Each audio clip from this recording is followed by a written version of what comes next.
Okay, so fair warning, I am not at home with my usual recording equipment because I'm still on winter break.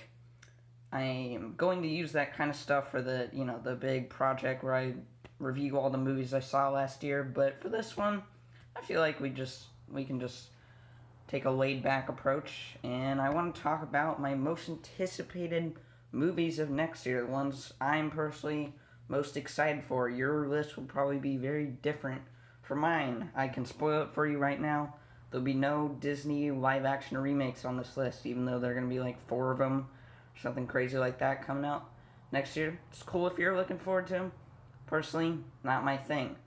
So yeah, that's just an example of how our opinions will definitely differ. So kicking off this list, we have Glass, M Night Shyamalan's latest. Trailers have been pretty great. It looks like a very different superhero movie in a pretty crowded genre. I'd have to watch Unbreakable and Split, the first two entries in the sort of what we now know as the Eastrail 177 trilogy. Nevertheless, this looks pretty interesting. Looking forward to watching those two movies. Looking forward to this, which comes out January 18th, so pretty soon. Second movie on this list, I just want to disclaim right now, I'm not going in this in order of how excited I am for it, just doing it like in the order of when they're releasing, chronologically. So, second on the list, Lego Movie 2, the second part. So, I am a fan of the original Lego Movie. I'm not crazy about it like some other people are, but I think it's a pretty great, creative, surprisingly deep, animated kids movie. Even at 10, you know, when my movie tastes were a little less refined, I don't know. I was still sort of skeptical of this movie from the trailers and everything. I thought it might be dumb, but maybe fun. But it turned out to be so much more than that. Now, judging from the trailers we've gotten for this movie, this doesn't look as deep as the original. Uh, but from the past, I think I've learned that Lord and Miller um, don't don't really include like the best aspects of their movie in the trailer. They include things that will reach wide audiences and make kids laugh or everything. And then once you watch the movie, you're like, okay, I'm in for something, you know, still widely enjoyable, but a little, they raise the bar high for animated kids movies. They're sort of next level entertainment to a certain extent. So, this, I can't judge from the trailers that those are going to be representative of the final product. But I am hoping that this proves to be at least as energetic and creative as its predecessor, even if it doesn't get the same, monumental critical praise, universal praise. Third movie on the list, another animated movie, How to Train Your Dragon: The Hidden World. So, wasn't a fan of the second one. I immediately forgot about it, like even when I originally saw it back when I was 10 again. Um, and yeah, I didn't like that movie that much. It was meh. First movie I haven't watched in a bit, but I've watched it quite a few times and I liked it a lot. The trailer for this didn't blow me away. It has that crappy Ed Sheeran song I hate. Um, but I like How to Train Your Dragon. There's old Hiccup, freaking beard and everything. So I'm interested to see how they wrap up this trilogy. I mean, that's it. I'm along for the ride. Next, we have Captain Marvel. A lot of people are kind of laying some hate down on this movie. Not really sure why. Um, I've liked the trailers.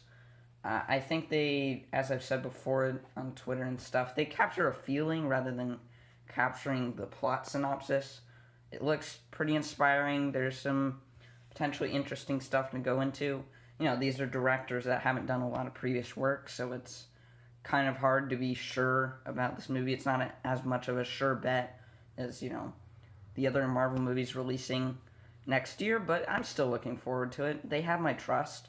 They're far past making bad origin movies. I think that largely ended in the first phase of the MCU. Well, let's see if they can make another great one amidst all this large scale chaos we're seeing with the Infinity War storyline and all that. Us by Jordan Peele, visionary horror director.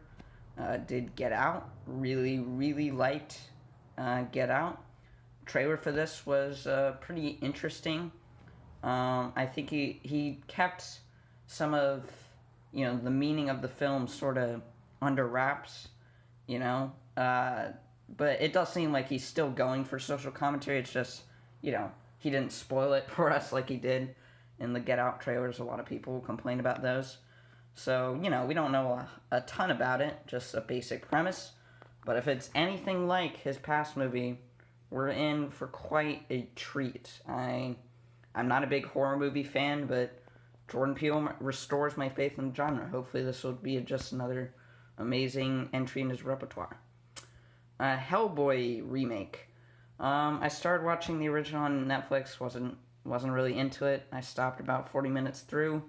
But the reason I'm looking forward to this is because it's R-rated, and I think it makes a lot more sense for this character to, be throwing out more mature humor and all of that. The trailer for this wasn't particularly memorable, but, I like David Harbour. He was pretty good in Stranger Things, so we'll see, I guess. I don't know. Shazam. DC's going in a different direction. I haven't seen Justice League or Aquaman.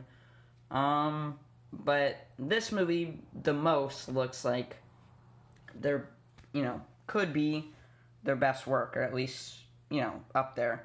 I don't know. The trailer looked funny, and, it looks like a departure from the tone we were used to seeing, but in a more good, fitting way. It's like Big meets Superman. That sounds pretty interesting to me. I don't know. I'm in. Avengers Endgame. I don't think I need to explain this one, but Infinity Wars surpassed my expectations. This from the trailer, which didn't reveal a whole lot, looks a little bit more drama-focused.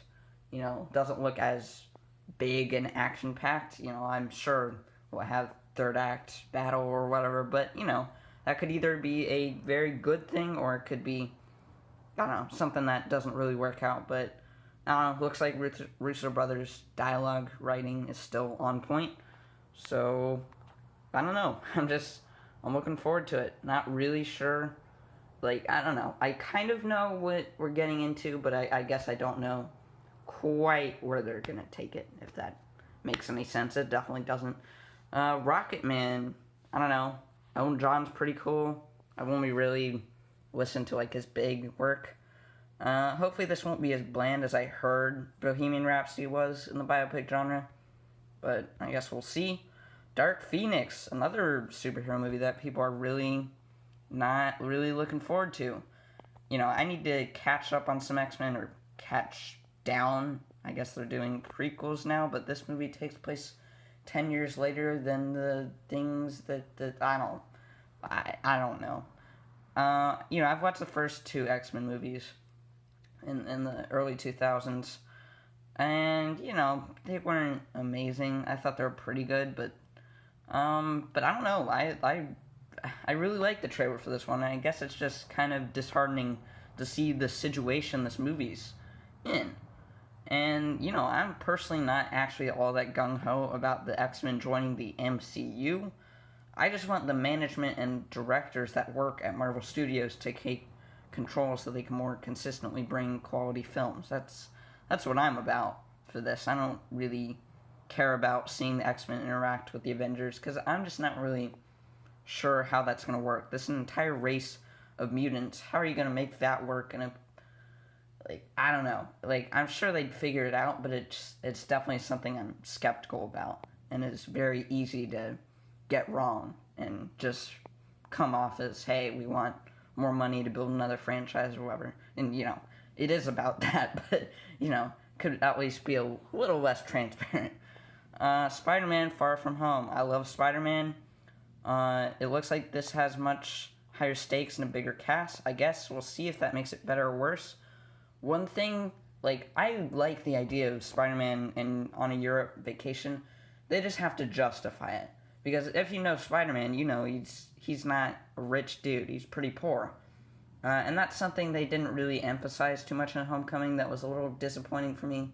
So, there better be some reason that he's going on Europe vacation. Like, they can't just say, oh yeah, Aunt May paid for it, because no way. So yeah, I guess we'll see what happens with that, but frickin' Spider-Man with the beret, swinging, getting, frickin' snapping a web at a baguette, frickin' eating it. Nick Fury's on a boat. The frickin' stealth suit, like the blacks, sounds pretty cool to me from everything that we've seen. Mysterio, really wanted to see a non-animated interpretation of him, or non-short form animated interpretation of him. If you're gonna give me some Spider-Verse movies with Mysterio, I'm all in. But anyway, next, Once Upon a Time in Hollywood. It's another Quentin Tarantino movie. I believe it's his 11th movie? I don't know. Something like that. I have only watched Pulp Fiction. This movie sounds weird, but intriguing. You know, Manson murders, like, what the heck is up with that? But I just like this dude's style, so could be cool. It Chapter 2, It 2017 is one of my favorite horror movies ever made. Really says more about the fact that I don't like most horror movies rather than the quality of it itself, but I just really liked it. Hopefully the charm of the first one won't be lost now that the cast is all adult, but nevertheless, they got a pretty good cast, so. Zombieland 2, Ruben Fleischer, you really did a crappy job with Venom. You did a great job with Zombieland. It's a really solid comedy. So please, I hope he gets it right. Please be better than Venom. Sincerely, me.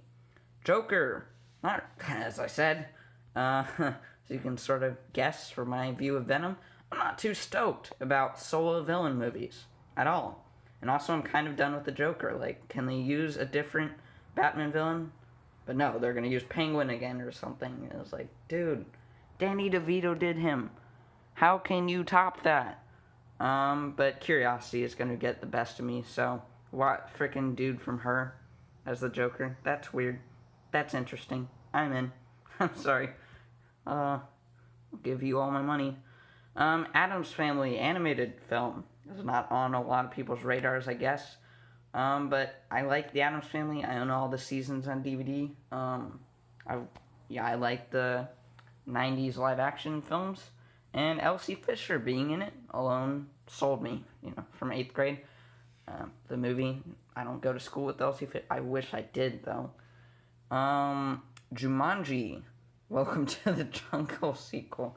First one was a pleasant surprise, beyond surprising. Like, the trailers weren't amazing.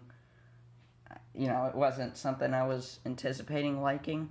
I didn't think I was gonna like it, but it turned out to be pretty cool movie.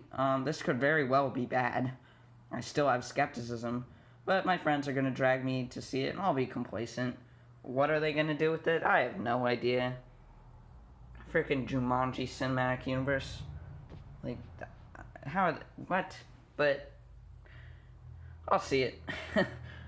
I know this is a weird anticipated movies list, but it's, just, there's, when you're looking at the next year, there's not a lot of stuff that, like, immediately jumps out to you, because you can't predict movies, but, and there are a lot of movies that just are completely come out of nowhere and you haven't heard at all, and then are really good. Most of the Oscar movies aren't going to be on this list, realistically speaking. Star Wars Episode 9, depending on who you are, this might be one of your most anticipated, or it may be the movie you're most dreading. Me, I thought Last Jedi was okay. I didn't love it. I used to love it when I first watched it, and then when I watched it again in theaters, I was like, you sort of see through the cracks. Rian Johnson is not a very good writer.